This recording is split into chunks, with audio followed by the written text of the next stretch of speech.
इसलिए भगवान ने हत्वा पिपद से अर्जुन को युद्ध के लिए प्रेरणा की है। अपिपद का भाव है कर्मण्य अभि प्रवर्तो अपि नैव किंचित करोति है। कर्मों में अच्छी तरह प्रवृत्त होने पर भी वह कुछ नहीं करता। सर्थ वर्तमानोपि स योगी मई वर्तते। सब कुछ बर्ताव करता अभी वह योगी मेरे में रहता है। शरीर अस्वापि कौन्ते न करोति न लिप्यते। शरीर में स्थित होने पर भी न करता है न लिप्त होता है। तात्पर्य यह है कि कर्मों में सांगोपांग प्रवृत्त होने के समय और जिस समय कर्मों में प्रवृत्त नहीं है उस समय भी स्वरूप की निर्विकल्पता जो कि त्यों रहती है। वह कुछ करो या ना करो उसमें कोई फर्क नहीं पड़ता। हम तो शरीर के द्वारा किए हुए को करना मानते हैं और शरीर को ठाली बैठा के ना करना मानते हैं। क्या है बात? यही है।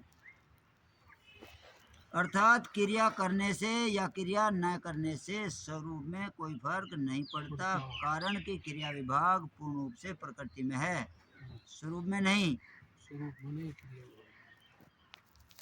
वास्तव में यह अहम भाव मनुष्य में भिन्नता करने वाला है। अहम भाव न रहने से परमात्मा के साथ भिन्नता का कोई कारण ही नहीं।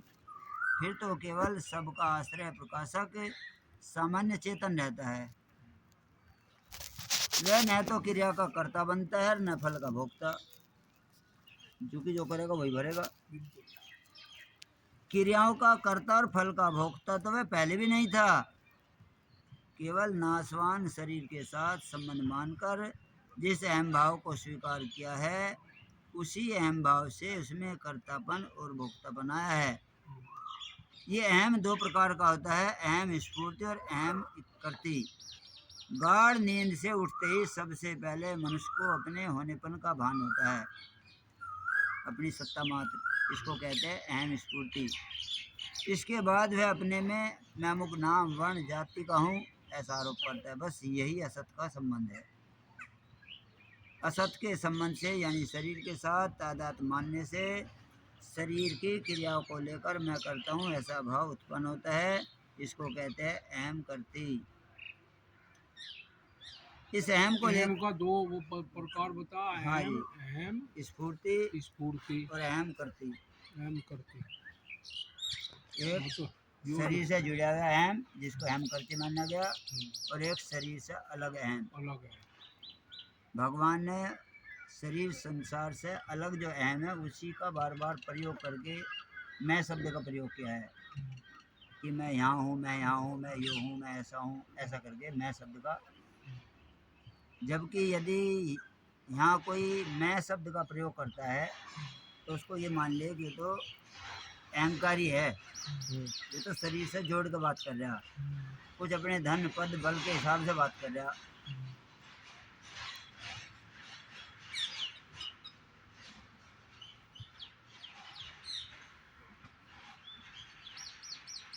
अहम को लेकर ही अपने में प्रचिन्नता आती है, इसलिए अहम स्फूर्ति में भी किंचित प्रचिन्नता रह सकती है। लेकिन यह प्रचिन्नता बंधन कारक नहीं होती। प्रचिन्नता रहने पर भी अहम स्फूर्ति दोषी नहीं, कारण कि अहम करती अर्थात कर्तव्य के बिना अपने में गुण दोष का आरोप नहीं होता। परिचिन्ता, परिचिन्ता मतलब व्यक्तित्व, शरीर से जुड़ गए मैंपन। अहम करते आने से ही अपने में गुण दोष का आरोप होता है, जिससे शुभ अशुभ कर्म बनते हैं। जब हम अपने आप को शरीर से जोड़ लेंगे तो तभी अच्छे बुरे भी हमें दिखाई देंगे, शुभ अशुभ भी दिखाई देंगे। बोध होने पर ज्ञान जब हो जाती, ये जो अहम स्फूर्ति है उसमें जो परिचिन्नता है वह जल जाती है। परिचिन्नता यानी व्यक्तित्व, शारीरिक मैंपन समाप्त हो जाता है और स्फूर्ति मात्र रह जाती है। ऐसी स्थिति में मनुष्य न मारता है न बनता है, न अंति न निबद्धते, न मारता है न बनता है। इसका भाव क्या है?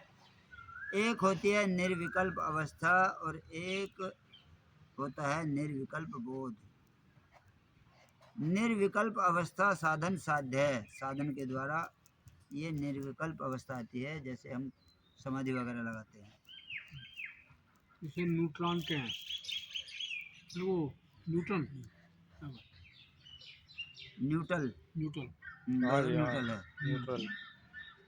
तो ये जो साधन साध्य निर्विकल्प अवस्था है, इसका उत्थान भी होता है, वह एक रस नहीं रहती। ये जो समाधि है कुछ समय तक रहेगी, फिर टूट जाएगी। इस निर्विकल्प अवस्था से भी असंगता होने पर स्वतः सिद्ध निर्विकल्प बोध का अनुभव होता है। निर्विकल्प बोध साधन साध्य नहीं है। किसी साधन के द्वारा हमें अपने स्वरूप का एहसास नहीं हो सकता, जबकि हम जितने भी साधन कर रहे हैं वो अपने स्वरूप का एहसास करने के लिए कर रहे हैं। और बार बार गीता यही बता रही कि कोई भी साधन तुम्हें तुम्हारे स्वरूप का एहसास नहीं करा सकता। सब साधन फेल है। निर्विकल्प बोध साधन साध्य नहीं है, उसमें निर्विकल्पता भी अवस्था में किंचन मात्र भी भंग नहीं होती। निर्विकल्प बोध में कभी परिवर्तन हुआ नहीं, होगा नहीं, होना संभव भी नहीं। तात्पर्य है कि उस निर्विकल्प बोध में कभी हलचल नहीं होते। यही न हंति न निबद्धते पद का भाव है। अहंकृत भाव और बुद्धि में लेप न रहने का उपाय क्या है? कि ऐसा कौन सा तरीका है जिससे बुद्धि लिपायमान ना हो? क्रिया रूप से परिवर्तन केवल प्रकृति में है, और उन क्रियाओं का भी आरंभ और अंत होता है। उन कर्मों के फल रूप जो कुछ पदार्थ मिलते हैं उनका भी संयोग वियोग होता है। इस प्रकार क्रिया और पदार्थ दोनों के साथ संयोग वियोग होता रहता है। कोई चीज आई गई ये चीज चलता रहेगा। संयोग वियोग होने पर भी स्वयं तो प्रकाशक रूप से जो का त्यों ही रहता है, उस पर कोई फर्क नहीं पड़ता। विवेक विचार से ऐसा अनुभव होने पर अहंकृत भाव और बुद्धि में लेप नहीं रहता। यदि इतना विवेक हमारे अंदर हो जाए, ज्ञान योग की इतनी प्रबल स्थिति हमारी हो जाए, तो ये सब चीज़ पीछे रह जाती हैं। अहंकृत भाव नहीं होने का तात्पर्य है अहमता रहित होना। बुद्धि लिप्त नहीं होने का तात्पर्य है कामना ममता और स्वार्थ भाव से रहित होना। अर्जुन ने कहा था कि नाताइयों को मारने से हमें पाप लगेगा और गुरुजनों को मारने से पाप लगेगा।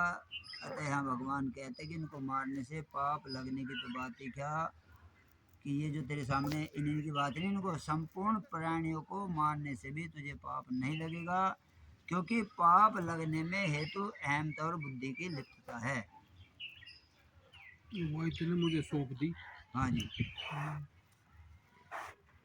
और हम भी अपने आप को भक्त की श्रेणी में लेकर के चलते हैं। हम भी कहें एक बार हमने भगवान तुझे सब कुछ सौंप दिया और सौंप के भी सुखी दुखी हैं, तो भगवान भी नो कह रहा भाई क्यों मेरी भी बेइज्जती करवा रहा नहीं है। कह रहा तो मैं भगवान का भगत हूँ और तू दुखी हो रहा। दुखी लोग तेजन आके मुझे कहेंगे भगवान का भगत है और दुखी हो रहा।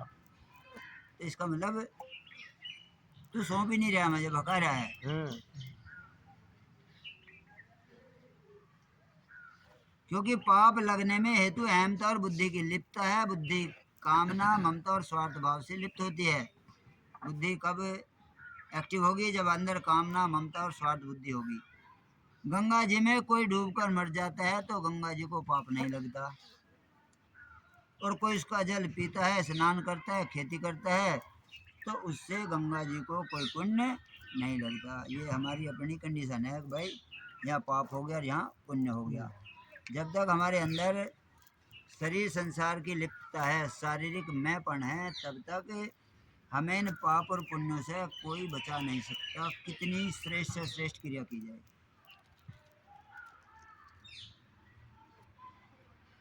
वर्षा से कई जीव मर जाते हैं और कईयों को जीवन मिल जाता है, पर वर्षा को कोई पाप पुण्य नहीं लगते। कारण कि गंगा जी में और वर्षा में अहंकृत भाव और बुद्धि का लेप नहीं। अगर डॉक्टर में कामना ममता स्वार्थ बुद्धि नहीं है तो ऑपरेशन में अंग काटने पर भी उसको पाप नहीं लगता। अगर उसमें अहंकृत भाव भी ना हो तो फिर पाप लगने की तो बात ही क्या। ये तो केवल स्वार्थ बुद्धि ही ना बस। ज्ञान योग से अहंकृत भाव का नाश होता है, शारीरिक मैपन समाप्त होता है ज्ञान के द्वारा। कर्म योग से बुद्धि की लिप्तता नष्ट होती है। दोनों में से किसी एक का नाश होने पर दूसरा अपने आप ही नष्ट हो जाता है। जैसे आग है और कागज है या लकड़ी है, तो आग उसे जलाएगी, एक समय ऐसा आएगा न वह लकड़ी दिखाई देगी या कागज दिखाई देगा, न वाघ दिखाई देगी, दोनों जाते रहेंगे। ऐसा यहाँ बताया। अहंकृत भाव के कारण ही जीव में भोग और मोक्ष की इच्छा पैदा होती है। हमारे अंदर शारीरिक मैपण है, जब भी हम कह रहे भाई कुछ कर लो, भगवान का ध्यान भजन, पार हो जाएंगे, तो इसका मतलब हम कहीं ना कहीं लिप्त हैं, जुड़े हुए हैं।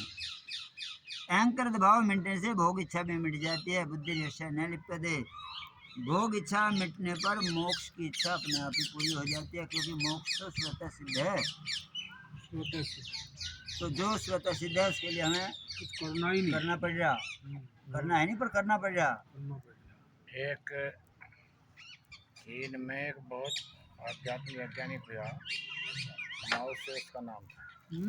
लाओ से जलाओ लाउत से लाओ से। लाओ से। और उसने जैसे सनातन धर्म है, हिंदू धर्म है, मुस्लिम धर्म है, और ये चीज़ें चली जैसे, तो उसने एक पंथ चलाया, उसका नाम था ताओ। चीन की भाषा ही ऐसी है, और उसका सार ये था कि रुक जाओ। ताओ धर्म का जो उसने उसका निचोड़ था, उसका संकेत ये था कि बस रुक जाओ। रुक जाओ।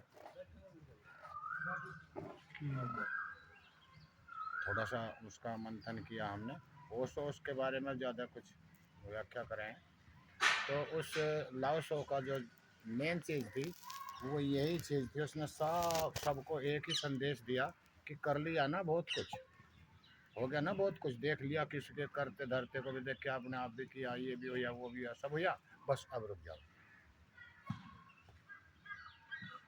इतना समझ पाए हम, और मैं समझता हूँ ये एक बहुत बड़ी चीज़ है कि अब अपने आप को करता भरता मत मानो, जितना जो हो लिया वो हो लिया। ज्ञान और क्रिया दोषी नहीं होते, बल्कि करने का अभिमान ही दोषी होता है, क्योंकि करने के अभिमान से ही कर्मों का संग्रह होता है। कर्म संग्रह होने में यहाँ बताया किन किन के द्वारा कर्मों का संग्रह हो। ज्ञानम ज्ञेयम प्रिज्ञाता त्रिविधा कर्म च उदना कर्णम कर्म करते थे त्रिविधा कर्म संग्रह।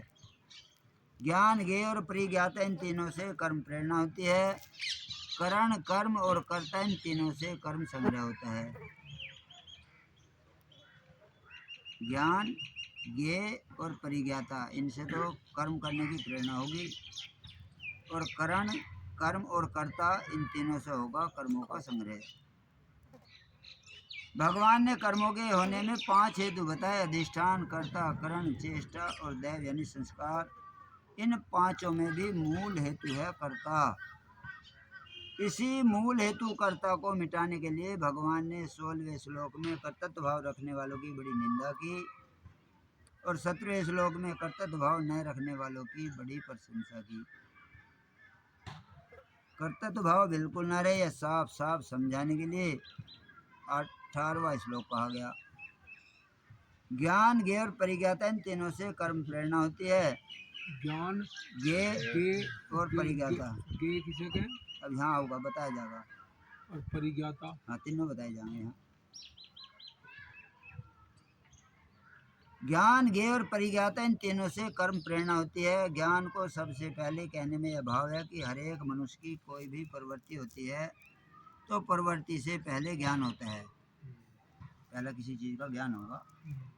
जितने भी वैज्ञानिक हुए पहले उन चीज़ों का एहसास लेना है कि ऐसा हो सकता है, तभी उन्होंने वो काम किया है। जैसे जल पीने की प्रवृत्ति से पहले प्यास का ज्ञान होता है, फिर वह जल से प्यास बुझाता है। तो जल आदि जिस विषय का ज्ञान होता है वह ज्ञेय कहलाता है, और जिसको ज्ञान होता है वह होता है परिज्ञाता। जिसको ज्ञान होता है, जिसको ज्ञान हो परिज्ञाता। ज्ञान ज्ञेय परिज्ञाता, तीन चीज बताई। ज्ञान क्या है, ज्ञेय क्या है, ज्ञाता क्या है, ये तीनों चीज समझाई गई। जिसको ज्ञान है, देखो कितनी बड़ी चीज है। जिसको ज्ञान हो वो है परिज्ञाता। वो है परिज्ञाता। एक परितः ज्ञाता, अच्छी तरह जानने वाला।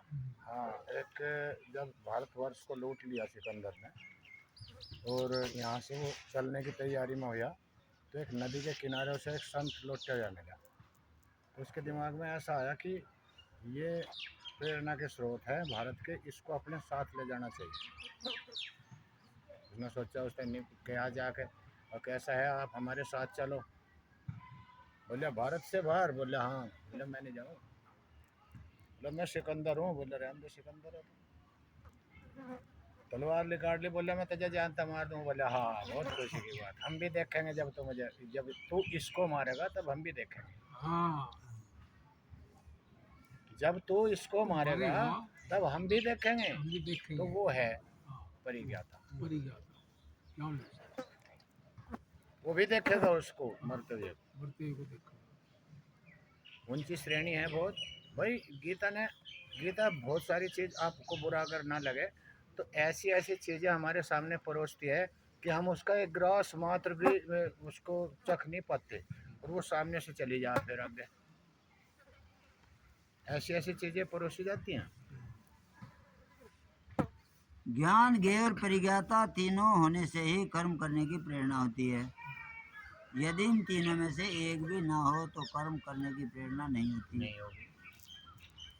परिज्ञाता कहते हैं उसको जो परितः ज्ञाता है, जो सब तरह की क्रियाओं की स्फुरना का ज्ञाता है।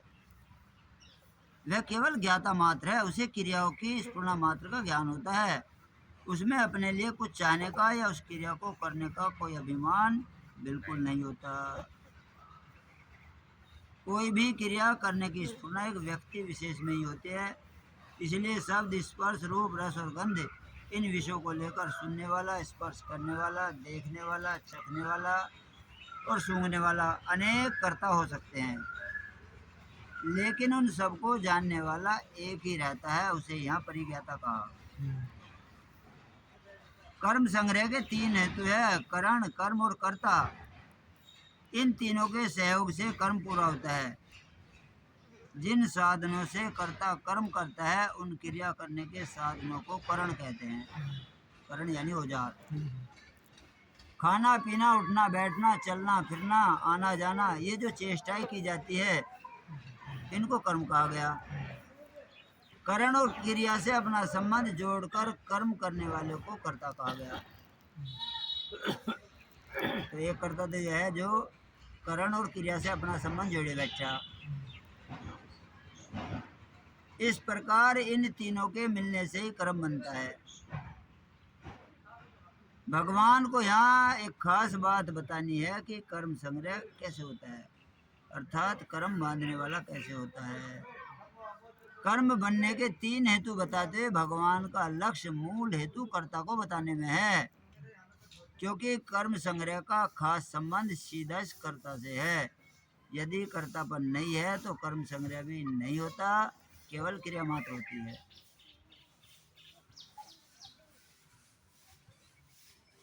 जैसे हमें किसी से बदला लेना है तो इसका मतलब हम उसे पराया मान के ही वह क्रिया करेंगे, क्योंकि अपनेपन में कभी कोई बदला लेने की भावना नहीं होती। तो भगवान इसी बात को बता रहे, भाई जब तुम यहाँ इतना अपनापन इससे कर लोगे कि तुम्हें दूसरा कोई दिखे ही ना तो भी पार हो जाओगे। गड़बड़ यहाँ ये है कि कुछ को तुम अपना मानने बैठे हो और कुछ को तुम पराया मानने बैठे हो। यदि यहाँ अपने हैं तो सब अपने हैं, और पराया है तो शरीर भी पराया है, ये भी अपना नहीं है। लेकिन हमने पराया यानी संसार की सामान्य, जिनसे हमारा जरा सा भी नुकसान ना होता हो। ये देखो जी बात, जो हमारे यार, हमारे रिश्तेदार, घर परिवार वाले, इनको हम संसारी न मानते, जबकि यही फांसे वाले ये हैं। और की तो मैं बिल्कुल भी ना मानने का, कोई आगे मेरे तनु कह लगा यो करने बिल्कुल तो मान भी ना, तो इसका मतलब उससे तो मुझे कुछ फर्क नहीं। और ये इनको नो ना मानते कि ये संसार है, बस नू कह दे भाई दिखे संसार तो दुखाल्य है, संसार तो बांधने वाला है, नू कह के इनको बचा ले, जोर से हमें फांसने वाले इनको बचा ले, इनके प्रति इतना भाव रहे। और ये तो नू कह दे ना अब चल यो काम कर, चढ़ जा बेटे सूढ़ी पे, तो गैल शुरू। और के जो कह हम देसी भाषा में और किसी की कह पे कटी उंगली पे मुँह ले और की भी नहीं करे। लेकिन जिनते जुड़े हुए जिनते फंसे हुए उनके कहते हुए तो यो कर और वो कर अंधे का देवी ढाल लगे रहेंगे। वो आखिर एक भगवत में होगा मसीहा तेरे सामने, फिर फिर भी तू बच बचने पाएगा। न पाएगा, तेरा अपना खून ही तुझको आखिर आग लगा। तो यदि हम इन चीज़ों को समझे, आखिर हम जब यूँ कह रहे हैं कि भाई संसार जो बांधने वाला है फंसाने वाला है, तो वो कौन सा संसार है उस पर तो निगाह घेर ले। कोई विदेश वाला तो हमें फांसी ना रहा, पर नहीं यही बात समझ में नहीं आती। तो उनको तो हम नूना मानते कि संसार है। मानने वाले सब अपनी इंद्रियों से बचे। कर्म संग्रह में करण हेतु नहीं है, क्योंकि करण तो कर्ता के अधीन है, एक औजार है करण तो। कर्ता जैसा कर्म करवाना चाहता है वैसा ही कर्म होता है। बस चक्कू है, वो अपने आप कुछ नहीं करेगा, उससे आप चाहो किसी के पेट में दे दो, चाहो उससे आप अपनी सब्जी छीन लो, उसका कोई रोल नहीं उनको। इसलिए कर्म भी कर्म संग्रह में खास हेतु नहीं है। ज्ञान योग के अनुसार खास बांधने वाला है अहंकृत भाव, और इसी से है कर्मों का संग्रह। अहंकृत भाव न रहने से कर्म संग्रह नहीं होता, कर्म फलजनक नहीं होता। इस मूल का यानी अहंकृत भाव का ज्ञान कराने के लिए भगवान ने करण और कर्म को पहले रखकर कर्ता को कर्म संग्रह के पास रखा, जिससे यह पता चल जाए कि बांधने वाला कर्ता है। अर्जुन ने ज्ञान योग और कर्मयोग का तत्व जानने की इच्छा प्रकट की थी, इसलिए भगवान ने 12वें श्लोक तक कर्मयोग का वर्णन किया। फिर भगवान ने ज्ञान योग की दृष्टि से कर्मों का विवेचन करते हैं पहले कर्मों की सिद्धि के लिए 5 हेतु बताए, ज्ञानियों के हिसाब से बताया कि कहाँ कहाँ कौन कौन कर रहा, और उसी बात को प्रकारांतर से कर्म प्रेरणा और कर्म संग्रह के रूप में वर्णन किया। जब मनुष्य के भीतर अहंकार और लिप्तता रहती है तब ज्ञान ज्ञाता गेरूप त्रिपुटी से कर्म प्रेरणा अर्थात कर्म करने में प्रवृत्ति होती है कि मैं अमुक काम करूंगा तो मेरे को अमुक फल मिलेगा। कर्म प्रेरणा होने से कर्म संग्रह अर्थात पाप और पुण्य का संग्रह होता है। वे पाप और पुण्य कर्म कैसे होते हैं यह आगे 20वें श्लोक से विस्तार से बताया।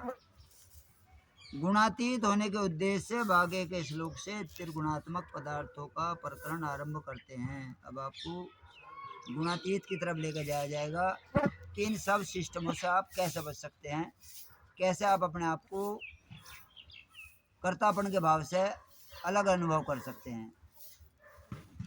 ज्ञानम कर्म च कर्ता च त्रिधैव गुणा भेदत प्रोच्यते गुण संख्याने यथा वृक्षणु तान्यपि। गुणों का विवेचन करने वाले शास्त्र में गुणों के भेद से ज्ञान और कर्म तथा कर्ता तीन तीन प्रकार से ही कहे जाते हैं। उनको भी तुम यथार्थ रूप से सुनो कि 3 तरह के कर्म हैं, 3 तरह का ज्ञान है और 3 तरह का यह कर्ता, क्योंकि त्रिगुणात्मक है प्रकृति, रजोगुणी तमोगुणी सतोगुणी, तो उसी के हिसाब से इनके भाग हो जाएंगे। जिस शास्त्र में गुणों के संबंध से प्रत्येक पदार्थ के भिन्न भिन्न भेदों की गणना की गई उसी शास्त्र के अनुसार मैं तुम्हें ज्ञान कर्म तथा कर्ता के भेद बता रहा हूँ। भगवान ने कर्म की प्रेरणा होने में 3 हेतु बताए और 3 ही हेतु कर्म के बनने में बताए। कर्म करने की जो प्रेरणा है उसमें भी 3 हेतु है और कर्म बढ़ने का जो सिस्टम है उसमें भी 3 हेतु है। इस प्रकार कर्म संग्रह होने तक कुल 6 बात बताई। अब इस श्लोक में भगवान ज्ञान कर्म तथा कर्ता इन तीनों का विवेचन करने की ही बात कहते हैं। कर्म प्रेरक विभाग में से विवेचन करने के लिए केवल ज्ञान लिया गया, क्योंकि किसी भी कर्म की प्रेरणा में सबसे पहले ज्ञान होता है, ज्ञान के बाद ही कार्य का आरंभ होता है। कर्म संग्रह विभाग में से केवल कर्म और कर्ता लिए। यद्यपि कर्म के होने में कर्ता मुख्य है, फिर भी साथ में कर्म को भी लेने का कारण यह है कि कर्ता जब कर्म करता है तभी कर्मों का संग्रह होता है। अगर कर्ता कर्म ना करे तो कर्मों का संग्रह नहीं होगा। करता ही ना तो फिर होके जाएगा। हाँ जी, तो ये कर्म भी और तो साथ कर्ता भी रहना तीनों उसकी। लेंगे। तात्पर्य हुआ कि कर्म प्रेरणा में ज्ञान तथा कर्म संग्रह में कर्ता और कर्म मुख्य है। इन तीनों ज्ञान, कर्म और कर्ता के सात्विक होने से ही मनुष्य निर्लिप्त हो सकता है, राजस तामस होने से नहीं। ज्ञान भी सात्विक हो, कर्म भी सात्विक हो और कर्ता भी सात्विक हो। अतः यहाँ कर्म प्रेरक विभाग में ज्ञाता और ज्ञेय को तथा कर्म संग्रह विभाग में करण को नहीं लिया गया। कर्म प्रेरक विभाग के ज्ञाता और ज्ञेय का विवेचन क्यों नहीं हुआ? कारण कि ज्ञाता जब क्रिया से संबंध जोड़ता है तभी तो वह कर्ता कहलाता है, और उस कर्ता के तीन भेदों के अंतर्गत ही ज्ञाता के भी तीन भेद हो जाते हैं। लेकिन ज्ञाता जब ज्ञप्ति मात्र रहता है तब उसके तीन भेद नहीं होते, क्योंकि इसमें गुणों का संग नहीं है। गुणों का संग होने से ही उसके तीन भेद है, इसलिए वृत्ति ज्ञानी सात्विक, राजस या तामस होता है। जिसे जाना जाए उस विषय को ज्ञेय कहते हैं। जानने योग्य जो चीज़ है वो ज्ञेय। जानने के विषय अनेक है, इसलिए इसके अलग भेद नहीं किए गए, लेकिन जानने योग्य सब विषयों का एकमात्र लक्ष्य सुख प्राप्त करना है। जैसे कोई विद्या पढ़ता है, कोई धन कमाता है, कोई अधिकार पाने की चेष्टा करता है, तो इन सब विषयों को जानने पाने की चेष्टा का एकमात्र लक्ष्य सुख है। सुख की सबको तलाश है। हाँ जी, सब सुख की तलाश में घूम रहे। विद्या पढ़ने में यही भाव रहता है कि ज़्यादा पढ़कर ज़्यादा धन कमाऊंगा, मान पाऊंगा तो सुखी हो जाऊंगा। ऐसे हर एक कर्म का लक्ष्य परंपरा से सुख रहता है। इसलिए भगवान ने ज्ञेय के तीन भेद सात्विक, राजस और तामस सुख के नाम से आगे किए हैं, और ये गारंटी दे दी भगवान ने, यदि तू सुख चाह रहा है तो दुख से तो बच नहीं सकता, क्योंकि सुख का जो रिजल्ट है वो दुख है। भगवान ने करण के भी तीन भेद नहीं किए, क्योंकि इंद्रिया आदि जितने भी करण हैं वे सब साधन मात्र हैं, इसलिए उनके तीन भेद नहीं होते। परंतु इन सभी करणों में बुद्धि की प्रधानता है, क्योंकि मनुष्य करणों से जो कुछ भी काम करता है उसको वह बुद्धि पूर्वक करता है। इसलिए भगवान ने करण के तीन भेद सात्विक, राजस और तामस बुद्धि के नाम से आगे बताए। बुद्धि को दृढ़ता से रखने में धृति बुद्धि की सहायक बनती है। ज्ञान योग की साधना में भगवान ने दो जगह बुद्धि के साथ धृति पद दिया। इससे यह मालूम देता है कि ज्ञान मार्ग में बुद्धि के साथ धृति की विशेष आवश्यकता है। इसलिए भगवान ने धृति के भी तीन भेद बताए। धृति यानी धारण शक्ति।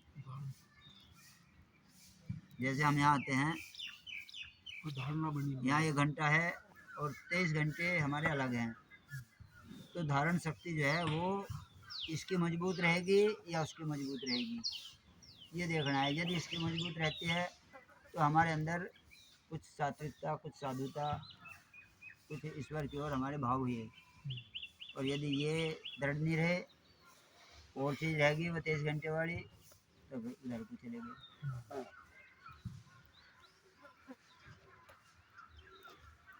त्रिधेय पद में यह भाव है कि भेद तीन ही होते हैं, कम ज्यादा नहीं, न 2 होते न 4। कारण कि सत और रज और तम ये तीन गुण ही प्रकृति से उत्पन्न हैं, इसलिए इन तीनों गुणों को लेकर तीन भेद हैं। गुण संख्यान शास्त्र में इस विषय का जैसा वर्णन हुआ, मैं तुम्हें बिल्कुल वैसा का वैसा ही सुना रहा हूँ, अपनी तरफ से कुछ कम या अधिक करके नहीं सुना रहा हूँ।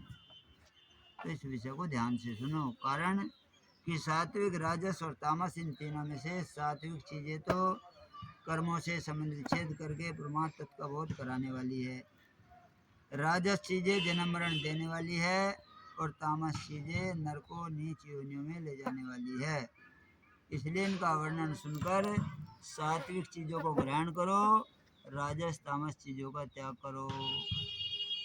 इन ज्ञान आदि का तुम्हारे स्वरूप के साथ कोई संबंध नहीं है, तुम्हारा स्वरूप तो सदा निर्लेप है, निर्लेप।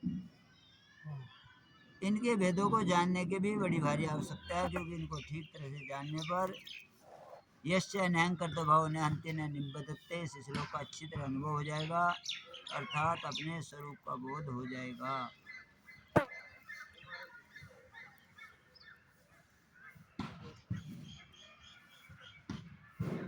अब भगवान सात्विक ज्ञान का वर्णन करते हैं कि सात्विक ज्ञान कैसा हो। सात्विक ज्ञान बताया जाएगा, सात्विक कर्म बताए जाएंगे और कर्ता बताया जाएगा। सर्वभूतेषु येन एकम भाव्यम एवं इक्षते अविभक्तम विभक्तेषु तत्ज्ञानम विद्धि सात्विकम। जिस ज्ञान के द्वारा साधक संपूर्ण विभक्त प्राणियों में कि जितना भी वो दिख रहा, इनमें विभाग रहित एक अविनाशी सत्ता को देखता है।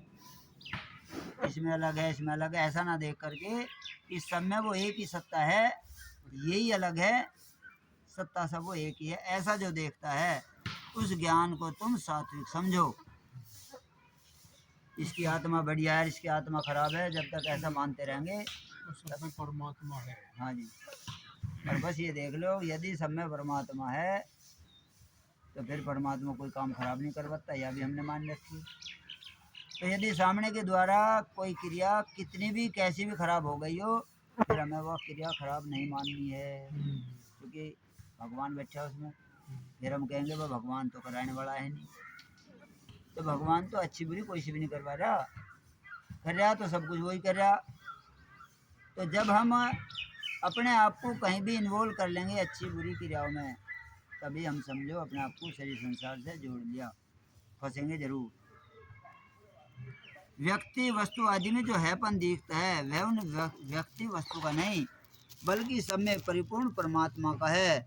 उन व्यक्ति वस्तु की स्वतंत्र सत्ता है ही नहीं, क्योंकि उनमें तो प्रतिक्षण परिवर्तन हो रहा है।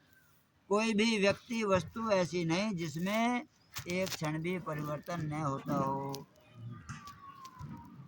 राम राम बलवाजो। लेकिन अपनी बेसमझी से उनकी सत्ता दिखती है। जब ये बेसमझी मिट जाती है, ज्ञान हो जाता है, तब साधक की दृष्टि उस अविनाशी तत्व की तरफ जाती है जिसकी सत्ता से सारा का सारा सत्तावान हो रहा है। ज्ञान होने पर साधक की दृष्टि परिवर्तनशील वस्तुओं को भेद कर परिवर्तन रहित तत्व की ओर ही जाती है। तो या तो हमारी दृष्टि इतनी तीक्ष्ण हो कि जो जहाँ बैठा है वहाँ तक कांटेक्ट किया जाए। जैसे एक्सरे मशीन है, तो एक्सरे मशीन जिस भी हड्डी में फ्रैक्चर है उसी को ढूंढ देगी। तो या तो हमारी दृष्टि इतनी तेज हो कि हम बाहर वाले सिस्टम को ना देख करके, चूंकि हम लोग कह रहे भीतर बैठा सबके वो परमात्मा, तो वो दिखना चाहिए, वही नहीं जा वो दिखना चाहिए। या फिर जैसे वो कैमरा है, कैमरा अंदर क्या हो रहा है उसको कुछ नहीं देखेगा, वो बाहर वाले का फोटो लेगा, और ये सब भी परमात्मा का रूप माना जा रहा। तो या फिर इसको देखना चाहिए। कहने को हम सब कहेंगे इसको, सामने वाले को तो ईश्वर का रूप नहीं मानेंगे, क्योंकि इसकी क्रियाएं हमें भाती नहीं, तो क्या कहेंगे, भाई देखे है तो सबके भीतर परमात्मा है ही, अरे है तो फिर उसे देख ले। तो हम कहीं ना कहीं अनभिज्ञता में है, अनजानपने में है, अपनी इच्छा अनुसार कहीं कैसा मान ले, कहीं कैसा मान ले। कोई बढ़िया क्रियाएं करता दिखता है तो उसको डायरेक्टली भगवान मान लेंगे, और कहीं बिल्कुल कोई हमारे विपरीत क्रिया कर रहा है तो उसके भीतर भी भगवान को मानने में हमें दिक्कत है। रावण जैसो को उसको तो भीतर भी भगवान नहीं मान रहे, और राम जैसो को हमने सामने वाले को ही भगवान मान लिया। तो ये जो दोहरी राजनीति हमारी है, ये हमें कभी भी कामयाब नहीं होने देगी, ये गारंटी है। बड़ी अखरी सी बात लगेगी, बड़ी अटपटी बात लगेगी, ऐसा लगेगा बिल्कुल आर्य समाज वालों की बात है, लेकिन ये गारंटी है कि या तो जब ये कहते हो कि सबके भीतर है तो दृष्टि उस भीतर तक जानी चाहिए, और यदि आप ये कहते हैं कि वो सारा वही है तो दृष्टि इस पर टिकनी चाहिए। कहीं ना कहीं हमें टिकना पड़ेगा जरूर। हाँ, एक जगह टिकना पड़ेगा।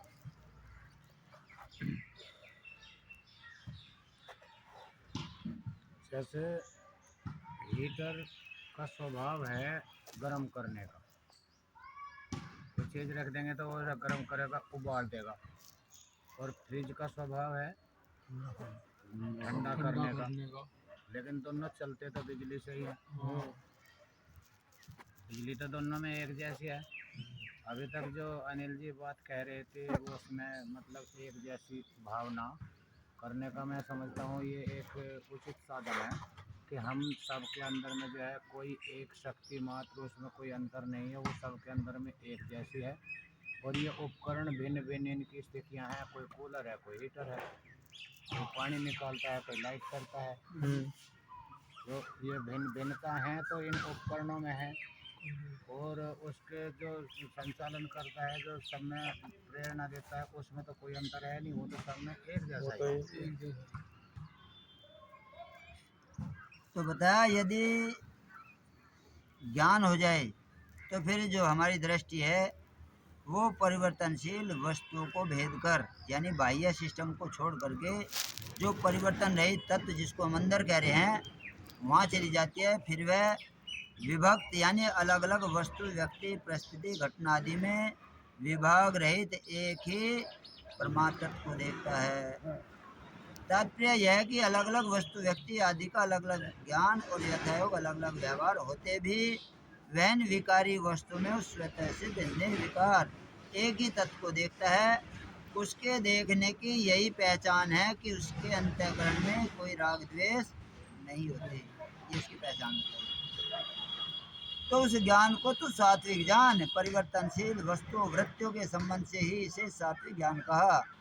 संबंध रहित होने पर यही ज्ञान वास्तविक बोध कहलाता है, जिसको भगवान ने सब साधनों से जानने योग्य तत्व बताया। संसार का ज्ञान इंद्रियों से होता है, इंद्रियों का ज्ञान बुद्धि से होता है, बुद्धि का ज्ञान मैं से होता है, और वह मैं, बुद्धि, इंद्रिया और विषय इन तीनों को जानता है। लेकिन उस मैं का भी एक प्रकाशक है। ये कौन सा मैं है? जो शारीरिक मैं है।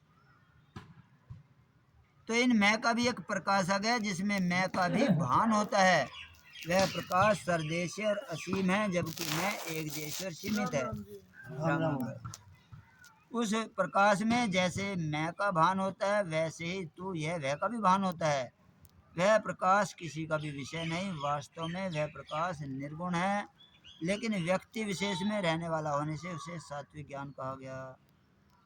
इस सात्विक ज्ञान को दूसरे ढंग से इस प्रकार समझना चाहिए। मैं, तू, यह और वह, ये चारों ही किसी प्रकाश में काम करते हैं।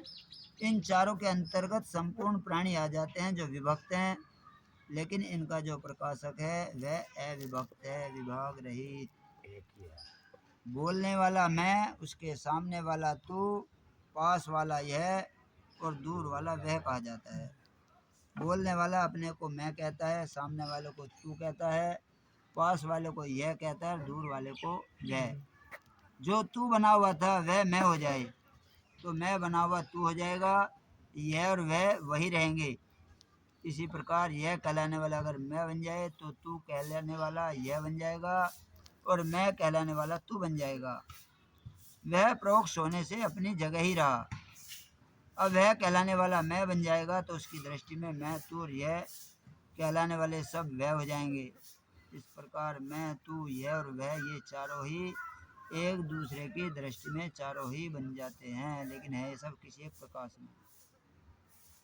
इससे यह सिद्ध हुआ कि मैं, तू, यह, वह, ये सब परिवर्तनशील है, टिकने वाले नहीं है, वास्तविक नहीं है। अगर वास्तविक होते तो मैं ही रहता और तू ही रहता। वास्तविक तो इन सबका प्रकाशक और आश्रय है, जिसके प्रकाश में मैं, तू, यह और वह इन सबका भान हो रहा है। उस प्रकाशक में मैं, तू, यह और वह ये चारों ही नहीं, बल्कि उसी से तो इन चारों को सत्ता मिलती है। अपनी मान्यता के कारण मैं, तू, यह, वह का तो भान होता है, पर उस प्रकाशक का भान नहीं होता। वह प्रकाशक सबको प्रकाशित करता है। वो रास्ता दूसरा कर लिया हमने। हाँ जी, स्वयं प्रकाश स्वरूप है और सदा ज्यों का तो रहता है। मैं, तू, यह और वह, यह सब विभक्त प्राणियों का स्वरूप है, और जो वास्तविक प्रकाशक है वह विभाग रहित है। यही वास्तव में सात्विक ज्ञान है। विभाग वाली, परिवर्तनशील और नष्ट होने वाली जितनी भी वस्तुएं हैं, यह ज्ञान उन सब का प्रकाशक है और स्वयं भी निर्मल तथा विकार रहित है। इसलिए इस ज्ञान को सात्विक कहा। वास्तव में यह सात्विक ज्ञान प्रकाश की दृष्टि से प्रकाशक है, विभक्त की दृष्टि से अविभक्त है। प्रकाश और विभक्त से रहित होने पर तो यह निर्गुण निरपेक्ष वास्तविक ज्ञान है। जैसे साधारण मनुष्य शरीर में अपने को व्यापक मानता है, ऐसे ही साधक संसार में परमात्मा को व्यापक मानता है।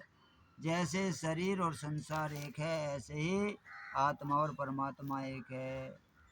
साधक की दृष्टि में प्राणियों की भी सत्ता रहने के कारण यह सात्विक ज्ञान कहा गया। अगर उसकी दृष्टि में प्राणियों की सत्ता न रहे, केवल एक अविनाशी सत्ता रहे, तो यह गुणातीत तत्व ज्ञान ब्रह्म की प्राप्ति है। वह अविनाशी सत्ता सब जगह समान रूप से विद्यमान है। उस सत्ता के साथ हमारी स्वाभाविक एकता है।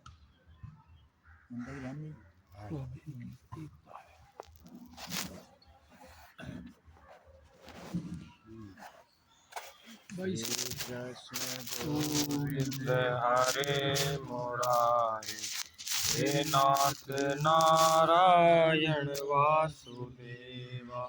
श्री कृष्ण गोविंद हरे मुरारी, हे नाथ नारायण वासुदेवा। श्री कृष्ण गोविंद हरे मुरारी, हे नाथ नारायण वासुदेवा।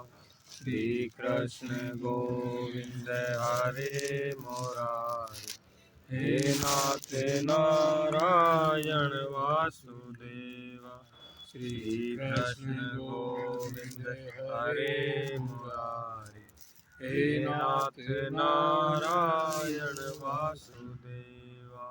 श्री कृष्ण गोविंद हरे मुरारी, हे नाथ नारायण वासुदेवा। श्री कृष्ण गोविंद हरे मुरारी, हे नाथ नारायण वासुदेवा। और श्री